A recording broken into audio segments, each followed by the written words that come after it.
আসসালামু আলাইকুম। সংবাদে আপনাদের সবাইকে স্বাগত জানাচ্ছি। আমি ফিরোজ তোহা। শুরুতেই আরবে কেবলস সংবাদ শিরোনাম জানিয়ে দেব এই মুহূর্তে হাতে পাওয়া সর্বশেষ গুরুত্বপূর্ণ আপডেট বাংলা সংবাদ। শুরুতেই থাকছে বিমানবন্দরের সাংবাদিক দম্পতি ফারজানা রূপা ও শাকিল আটক। বেসরকারি চ্যানেল ৭১ টেলিভিশন থেকে চাকুরিচ্যুত প্রধান প্রতিবেদক ও উপস্থাপিকা ফারজানা রূপা এবং প্রধান বার্তা সম্পাদক শাকিল আহমেদকে হজরত শাহজালাল আন্তর্জাতিক বিমানবন্দর থেকে আটক করা হয়েছে। বুধবার সকালের দিকে তাদের ইমিগ্রেশন কর্তৃপক্ষ আটক করে বলে জানা গেছে। এরপর তাদেরকে ডিবি হেফাজতে হস্তান্তর করা হয়েছে।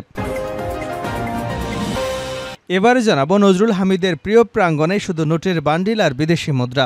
রাজধানীর বনানীতে সাবেক বিদ্যুৎ জ্বালানি মন্ত্রী নজরুল হামিদের প্রতিষ্ঠান হামিদ গ্রুপে অভিযান চালিয়েছে ঢাকা জেলা প্রশাসন। বুধবার ভোর 4:30 থেকে অতিরিক্ত জেলা ম্যাজিস্ট্রেটের নেতৃত্বে বনানীর প্রিয় প্রাঙ্গণে এই যৌথ অভিযান চলে। অভিযানে নগদ অর্থসহ অন্যান্য সামগ্রী জব্দ করা হয়েছে। জানাবো দুঃসংবাদ, ফেনীতে ভয়াবহ বন্যায় নিহত এক। শেষ খবর হাতে পাওয়া পর্যন্ত ফেনীতে একজন নিহতের খবর পাওয়া গেছে। নিখোঁজ রয়েছেন একাধিক জন। এছাড়া 4 শতাধিক মানুষকে উদ্ধার করা হয়েছে। ফুলগাজী, পরশুরাম এবং ছাগলনাইয়া উপজেলার সব এলাকার মানুষ পানিবন্দী হয়ে পড়েছেন। তলিয়ে গেছে রাস্তাঘাট, বসতবাড়ি। নিরাপদ আশ্রয়ের সন্ধানে বন্যা দুর্গতরা। এদিকে বিপদসীমার 90 সেন্টিমিটার উপর দিয়ে প্রবাহিত হচ্ছে মুহুরী, কহুয়া এবং সিলুনিয়া নদীর পানি। এদিকে বিএনপির সঙ্গে চীনা রাষ্ট্রদূতের বৈঠক। বাংলাদেশের অভ্যন্তরীণ বিষয়ে হস্তক্ষেপ করবে না চীন, এমনটাই জানিয়েছেন দেশটির রাষ্ট্রদূত ইয়া ওয়েন। বুধবার গুলশানে বিএনপির চেয়ারপারসনের কার্যালয়ে বেলা 11টায় বিএনপির সঙ্গে চীনের রাষ্ট্রদূতের বৈঠক শেষে এ মন্তব্য করেন তিনি। এবারে থাকছে অন্তর্বর্তী সরকারের পরিবেশ এবং পানি উপদেষ্টা সৈয়দা রেজাওয়ানা হাসান তিস্তা সহ অভিন্ন নদীতে নিজেদের অধিকারের বিষয়ে ভারতের সঙ্গে সরকার কথা বলবে বলে জানিয়েছেন। তিস্তা পাড়ের মানুষের মতামত নিয়ে এ বিষয়ে কাজ শুরু করা হবে বলেও জানিয়েছেন তিনি বলেন, মমতা ব্যানার্জি যেভাবে নিজের দেশের মানুষের কথা চিন্তা করেছে, তিস্তা প্রকল্প নিয়ে আমরাও আমাদের মানুষের কথা ভেবেই পরবর্তী সিদ্ধান্ত নেব। ভারতের সঙ্গে বন্ধুপ্রতিম সম্পর্ক রেখে প্রয়োজনে তিস্তা নিয়ে আন্তর্জাতিক অঙ্গনে যাবে অন্তর্বর্তী সরকার। এবং সর্বশেষ জানাবো, জনগণকে জ্বালাবে এমন সরকারের পুনরাবৃত্তি না হোক। জামায়াতে ইসলামের আমির ডাক্তার শফিকুর রহমান বলেছেন, হাজারো ছাত্র জনতার ত্যাগের বিনিময়ে যে পরিবর্তনটা এসেছে সেটা যেন জনগণের কাজে লাগে। একটা সরকার বিদায় নিল মানুষকে জ্বালাতন করে, আরেকটা সরকার যেন না আসে মানুষকে জ্বালানোর জন্য। আমরা চাই এ ধরনের সরকারের পুনরাবৃত্তি না হোক। এতক্ষণ শিরোনাম শুনছিলেন, এবার বিস্তারিত। প্রিয় দর্শক, আপনি যদি এই চ্যানেলে নতুন হয়ে থাকেন, ভিডিওটি দেখতে দেখতে চ্যানেলটি সাবস্ক্রাইব করে আমাদের সঙ্গেই থাকুন। আর এই ভিডিও সম্পর্কে আপনি আপনার মূল্যবান মতামতটি কমেন্ট বক্সে জানিয়ে দিন। আর হ্যাঁ প্রিয় দর্শক, জানিয়ে দিন ভিডিওটি কোথা থেকে দেখছেন। বিমানবন্দরের সাংবাদিক দম্পতি ফারজানা রূপা ও শাকিল আটক। বেসরকারি চ্যানেল ৭১ টেলিভিশন থেকে চাকুরিচ্যুত প্রধান প্রতিবেদক ও উপস্থাপিকা ফারজানা রূপা এবং প্রধান বার্তা সম্পাদক শাকিল আহমেদকে হজরত শাহজালাল আন্তর্জাতিক বিমানবন্দর থেকে আটক করা হয়েছে। বুধবার সকালের দিকে তাদের ইমিগ্রেশন কর্তৃপক্ষ আটক করে বলে জানা যায়। ৭১ টিভির বার্তা প্রধান সম্পাদক শাকিল ও তার স্ত্রী, উক্ত চ্যানেলের প্রধান প্রতিবেদক ও উপস্থাপিকা রূপা এবং তাদের মেয়েকে ইমিগ্রেশন কর্তৃপক্ষ আটক করে পরবর্তীতে তাদের ডিবির কাছে হস্তান্তর করা হয়। তারা টার্কিশ এয়ারলাইন্সের ফ্লাইটে ইস্তাম্বুল হয়ে ফ্রান্সের রাজধানী প্যারিসে যাওয়ার উদ্দেশ্যে বিমানবন্দরে যান। সিটিএসবির ক্লিয়ারেন্স না পাওয়ায় ইমিগ্রেশন পুলিশ তাদের বিদেশে যাওয়ার অনুমতি দেয়নি। গত ৮ই অগাস্ট ৭১ টেলিভিশনের ব্যবস্থাপনা পরিচালকের পক্ষে মুস্তফা আজাদ স্বাক্ষরিত এক বিজ্ঞপ্তিতে জানানো হয়, ৭১ মিডিয়া লিমিটেডের ব্যবস্থাপনা কর্তৃপক্ষের সিদ্ধান্ত ও নির্দেশনা অনুযায়ী ৮ই অগাস্ট ২০২৪ থেকে Shakil Ahmed, head of news, Farzana Rupa, principal correspondent প্রেজেন্টারকে চাকুরি থেকে অব্যাহতি দেওয়া হলো। নজরুল হামিদের প্রিয় প্রাঙ্গণে শুধু নোটের বান্ডিল আর বিদেশি মুদ্রা। রাজধানীর বনানীতে সাবেক বিদ্যুৎ জ্বালানি মন্ত্রী নজরুল হামিদের প্রতিষ্ঠান হামিদ গ্রুপে অভিযান চালিয়েছে ঢাকা জেলা প্রশাসন। বুধবার ভোর 4:30 থেকে অতিরিক্ত জেলা ম্যাজিস্ট্রেটের নেতৃত্বে বনানী প্রিয় প্রাঙ্গণে এই যৌথ অভিযান চলে। অভিযানে নগদ অর্থসহ অন্যান্য সামগ্রী জব্দ করা হয়। অভিযানকালে উপস্থিত ছিলেন যুব ও ক্রীড়া মন্ত্রণালয়ের উপদেষ্টা আসিফ মাহমুদ সজীব ভূঁইয়া, বৈষম্যবিরোধী ছাত্র আন্দোলনের সমন্বয়ক সার্জিজ আলম, বৈষম্যবিরোধী ছাত্র আন্দোলনের সমন্বয়ক হাসনাত আবদুল্লাহ, গণঅধিকার পরিষদের সভাপতি নুরুল হক নুরও উপস্থিত ছিলেন। ফেনীতে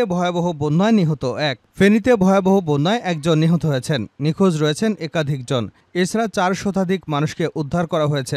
ফুলগাজী, পরশুরাম, ছাগলনাইয়া উপজেলার সব এলাকার মানুষ পানিবন্দী হয়ে পড়েছে। তলিয়ে গেছে রাস্তাঘাট ও বসতবাড়ি।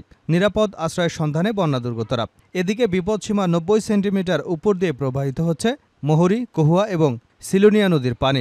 ফুলগাজী উপজেলার সদর ইউনিয়ন, আনন্দপুর, মুন্সিহাট, আমজাদহাট ইউনিয়নের 40টির বেশি গ্রাম এবং পরশুরাম উপজেলার মির্জানগর, চিতলিয়া, বক্স মাহমুদ এবং পৌর শহরের 45টি গ্রাম পানিতে তলিয়ে গেছে। এছাড়া ছাগলনাইয়ের পাঠানগর, রাধানগর, শুভপুর ইউনিয়ন তলিয়ে গেছে পুরো উপজেলার রাস্তাঘাট, পুকুর এবং ফসলি জমি। কিছু কিছু এলাকায় মানুষের ঘরের ছাদ এবং টিনের চাল ছুঁয়েছে বন্যার পানি। এমন পরিস্থিতিতে আশ্রয় খুঁজছেন বন্যা দুর্গতরা। তাদের জন্য ত্রাণ সহায়তা নিয়ে মাঠে নেমেছে স্থানীয় প্রশাসন এবং বিভিন্ন স্বেচ্ছাসেবী সংগঠন।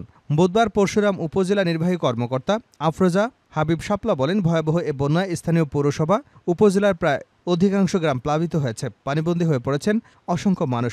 দিনের প্রথম প্রহর থেকে ফায়ার সার্ভিসের সদস্য এবং স্বেচ্ছাসেবক ছাত্রদের সহায়তায় নৌকা দিয়ে লোকজনকে উদ্ধার করে নিরাপদে আশ্রয়ে নিয়ে যাওয়া হয়েছে। তিনি বলেন, এখন পর্যন্ত প্রায় 100 জনকে উদ্ধার করা হয়েছে। জরুরি ভিত্তিতে উদ্ধার কাজ পরিচালনা করবার জন্য সেনাবাহিনী এবং কোস্টগার্ডের সহায়তা চাওয়া হয়েছে। এর মধ্যে একজন লোক নিখোঁজ হবার তথ্য পাওয়া গেছে। উপজেলা প্রশাসনের পক্ষ থেকে বন্যা দুর্গতদের মাঝে 500 প্যাকেট শুকনো খাবার বিতরণ ও আরও 500 প্যাকেট শুকনো খাবার এবং 50 টন চাল প্রস্তুত রাখা হয়েছে। বাংলাদেশের অভ্যন্তরীণ বিষয়ে হস্তক্ষেপ করবে না চীন। চীন বাংলাদেশের অভ্যন্তরীণ বিষয়ে হস্তক্ষেপ করবে না বলে জানিয়েছেন দেশটির রাষ্ট্রদূত ইয়া ওয়েন। বুধবার গুলশানে বিএনপি চেয়ারপারসনের কার্যালয়ে বেলা 11টায় বিএনপির সঙ্গে চীনের রাষ্ট্রদূতের বৈঠক শেষে এ মন্তব্য করেন তিনি। বৈঠকে উপস্থিত ছিলেন বিএনপির মহাসচিব মির্জা ফখরুল ইসলাম আলমগীর, স্থায়ী কমিটির সদস্য খন্দকার মোশাররফ হোসেন ও আব্দুল মঈন খান। বৈঠক শেষে চীনের রাষ্ট্রদূত বলেন, বিএনপির সঙ্গে আলোচনায় বড় সুযোগ হয়েছে, ভালো আলোচনা হয়েছে, আমাদের সহযোগিতা অব্যাহত থাকবে। চীন বাংলাদেশের অভ্যন্তরীণ বিষয়ে হস্তক্ষেপ করবে না। বাংলাদেশ স্থিতিশীল হবে, উন্নয়ন অব্যাহত থাকবে। অন্তর্বর্তী সরকারের প্রতি সমর্থন করে তিনি বলেন, অল্প কিছুদিনের মধ্যেই পরিস্থিতি স্বাভাবিক হয়ে যাবে। মির্জা ফখরুল ইসলাম আলমগীর বলেন, বিএনপি দীর্ঘদিন পর রাষ্ট্রদূতদের পেয়ে আনন্দিত। বাংলাদেশের জনগণের প্রতি তাদের যে কমিটমেন্ট তা অব্যাহত রাখবে। ভূরাজনৈতিক পরিস্থিতিতে চীন বাংলাদেশের পাশে থাকবে। খালেদা জিয়া এবং তারেক রহমানকে শুভেচ্ছা জানিয়েছেন চীনের রাষ্ট্রদূত। চীনের সঙ্গে বিএনপির সম্পর্ক আরও গভীর হবে, পারস্পরিক আস্থা আরও বৃদ্ধি পাবে। জনগণকে জ্বালাবে এমন সরকারের পুনরাবৃত্তি না হোক। জামায়াতে ইসলামের আমির ডক্টর শফিকুর রহমান বলেছেন, হাজারো ছাত্র জনতার ত্যাগের বিনিময়ে যে পরিবর্তনটা এসেছে সেটা যেন জনগণের কাজে লাগে। একটা সরকার বিদায় নিলেও মানুষকে জ্বালাতন করে, আরেকটা সরকার যেন না আসে মানুষকে জ্বালানোর জন্য। আমরা চাই এ ধরনের সরকারের পুনরাবৃত্তি না হোক। বুধবার সকালে চট্টগ্রাম মেডিকেল কলেজ হাসপাতালে আহতদের দেখতে গিয়ে তিনি এসব কথা বলেন। এ সময় তিনি হাসপাতালের বিভিন্ন ওয়ার্ডে থাকা আহত রোগীদের খোঁজ খবর নেন। ডাক্তার শফিকুর রহমান বলেন, গত 5 তারিখ বাংলাদেশে একটা পরিবর্তন হয়েছে। এই পরিবর্তনটা খুব সহজে আসেনি, অনেক জীবন এবং রক্তের বিনিময় এসেছে। যারা চলে গেছে আমি তাদের আত্মার মাগফিরাত কামনা করি, আর যারা আহত হয়ে বেঁচে আছেন আল্লাহ তাদের সুস্থতা দান করুন। তাদের ত্যাগের বিনিময়ে যে পরিবর্তনটা এসেছে সেটা যেন জনগণের কাজে লাগে। এ সময় চিকিৎসকদের উদ্দেশ্য করে জামায়াতের আমির বলেন, আমরা সঙ্গত কারণে সবার কাছে যেতে পারিনি। যাদের দেখেছি তাদের মুখে সন্তুষ্টির হাসি দেখেছি। তারা বলেছেন, এখানকার চিকিৎসার উপর তারা পুরোপুরি সন্তুষ্ট। তাদের সন্তুষ্টি আল্লাহ তাআলা কবুল করুন। এখানে যারা কর্তব্যরত চিকিৎসক আছেন আল্লাহ তাদের হায়াতে তয়্যবা দান করুন, তাদের যোগ্যতা বাড়িয়ে দিন এবং দেশের জন্য তারা যেন আরও বেশি করতে পারেন সেই তৌফিক দিন। এই রোগীগুলোকে তাদের কাছে আমানত হিসেবে রেখে যাচ্ছি।